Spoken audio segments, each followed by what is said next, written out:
Welcome back to my channel. আশা করি আপনারা সকলে ভালো আছেন। আল্লাহর রহমত এবং আপনাদের দোয়ায় আমি আলহামদুলিল্লাহ ভালোই আছি। আজকের রেসিপিতে থাকবে ফিশ ফ্রাই রেসিপি। বন্ধুরা, আমরা এটা সাধারণত কোনো হোটেল বা রেস্টুরেন্টে খেয়ে থাকি, তবে আমি আপনাদের কাছে খুব সহজভাবে এই রেসিপিটাকে তুলে ধরার চেষ্টা করেছি এবং সামান্য কিছু উপকরণ দিয়ে আপনারা আপনাদের কিচেনে এই রেসিপিটাকে তৈরি করতে পারবেন। তাহলে চলুন দেখা যাক। এখানে নিয়েছি আমি কাঁচা লঙ্কা, ধনেপাতা আর সামান্য পরিমাণ জিরা। আমি আমার মাছের পরিমাণ অনুযায়ী মশলাগুলো ব্যবহার করেছি এবং আপনারা যদি বেশি ঝাল খান তবে বেশি লঙ্কা দিবেন। এখানে নিয়েছি আমি মাছের লম্বা কাটার অংশগুলো। আপনারা এটা যে কোনো মাছ দিয়ে করতে পারেন। কাঁটাগুলোকে আমি এভাবে বের করে নিয়েছি। এই যে দেখতে পাচ্ছেন, এভাবে টানলেই কিন্তু খুব সহজে কাঁটাগুলো বের হয়ে চলে আসবে। আমি এক একটা পিসের মাছ বরাবর কেটে দুটো করে স্লাইস করে নিয়েছি।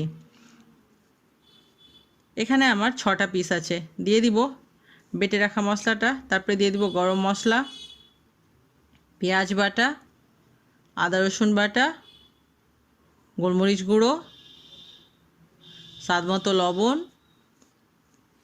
এখানে আমি দিচ্ছি টক দই। আমি 2 চামচ টক দই দিব। বন্ধুরা, আপনারা যদি টক দইটা না দেন তাহলে অবশ্যই কিন্তু এখানে পাতিলেবুর রস অ্যাড করবেন।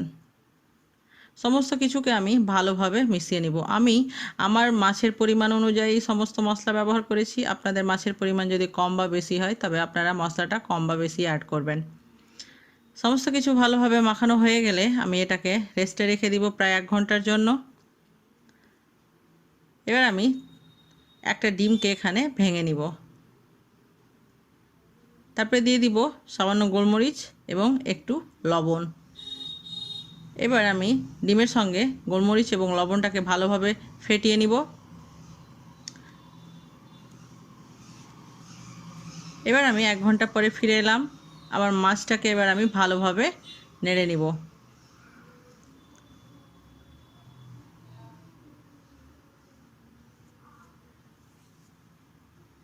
মশলাটা যেন ভালোভাবে অ্যাবজর্ব হয়ে যায়। এবার আমি এর মধ্যে দিয়ে দিব কর্নফ্লাওয়ার।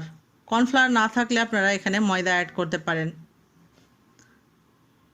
এই কর্নফ্লাওয়ার বা ময়দাটা অ্যাড করলে এর কোটিংটা কিন্তু খুব বেশি ভালো হবে এবং খেতেও ক্রিস্পি হবে। এখানে আমি নিয়ে নিচ্ছি ফেটানো ডিম আর পাশে নিয়ে নিব আমি ব্রেড ক্রাম্বস। বন্ধুরা, এই ব্রেড ক্রাম্বসটা আমি বাড়িতে তৈরি করেছি। এবার দিয়ে দিব এক একটা করে মাছের পিসগুলো। প্রথমে আমি ব্রেড ক্রাম্বসের উপরে কোটিং করে নিব। কোটিং করা হয়ে গেলে আমি ফেটানো ডিমের উপরে দিয়ে দিব। তারপরে আমি আবারও ব্রেড ক্রাম্বসের উপরে দিয়ে ভালোভাবে কিন্তু এটা চেপে চেপে আমি কোটিং করে নিব। আর হ্যাঁ বন্ধুরা, বলে রাখি, আমার চ্যানেলে যদি নতুন থাকবেন তো চ্যানেলটাকে অবশ্যই সাবস্ক্রাইব করবেন, ভালো লাগলে লাইক শেয়ার করবেন।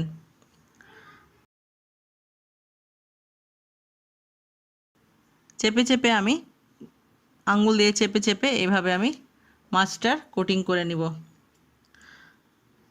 এভাবে করে আমি সমস্ত মাছগুলোরই কোটিং করে নিয়েছি।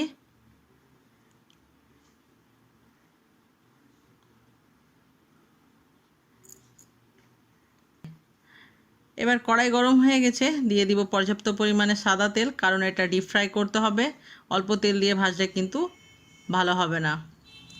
তেলটা যখন মিডিয়াম গরম হবে এই পর্যায়ে আমি আপনাদের দেখাই, এই ফিশের যে পিসগুলো আছে ওগুলোকে হাত দিয়ে এইভাবে 2 হাতের তলা দিয়ে চাপতে হবে এবং সাইড থেকেও ভালোভাবে চেপে দিতে হবে যেন কোথাও এবড়ো খেবড়ো না থাকে। এবার আমি মাছের পিসগুলোকে দিয়ে দিব। এই সময় চুলোর আঁচটা রেখেছি আমি মিডিয়াম টু লো হিটের মধ্যে। প্রথমে আমি 3 মিনিট করে করে লো হিটে ফ্রাই করে নিব এপিঠ ওপিঠ। তারপরে যখন হালকা গোল্ডেন ব্রাউন হয়ে যাবে তখন আবার আমি এটার চুলোর আঁচটাকে বাড়িয়ে দিব এবং পুরোপুরিভাবে গোল্ডেন ব্রাউন করে নিব। 3 মিনিট হয়ে গেলে আমি এটাকে পাল্টিয়ে দিব।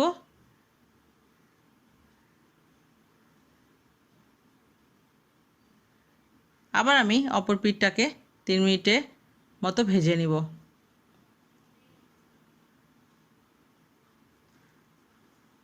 বন্ধুরা, এই রেসিপিটা দেখতে যতটা লোভনীয়, খেতে কিন্তু ততটাই সুস্বাদু। আপনারা একবার আমার এই রেসিপিটাকে ট্রাই করবেন, তবে বুঝতে পারবেন যে এর স্বাদটা কতটা আলাদা। আমরা রেগুলার সাধারণত ফিশ ভেজে খেয়ে থাকি, কিন্তু আমার এই রেসিপিটা দেখে আপনারা একবার নিশ্চয়ই বাড়িতে ট্রাই করবেন। হাই হিটে করে আমি মাছগুলোকে ভেজে নিয়েছি ভালোভাবে গোল্ডেন ব্রাউন করে। এবার আমি উঠিয়ে নিব।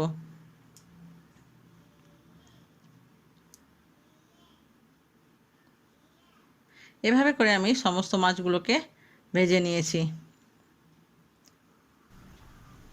আমার হয়ে গেছে মাছগুলো ভাজা। এবার আমি আপনাদেরকে একটা আওয়াজটা দেখাই, কত ক্রিস্পি হয়েছে উপর থেকে,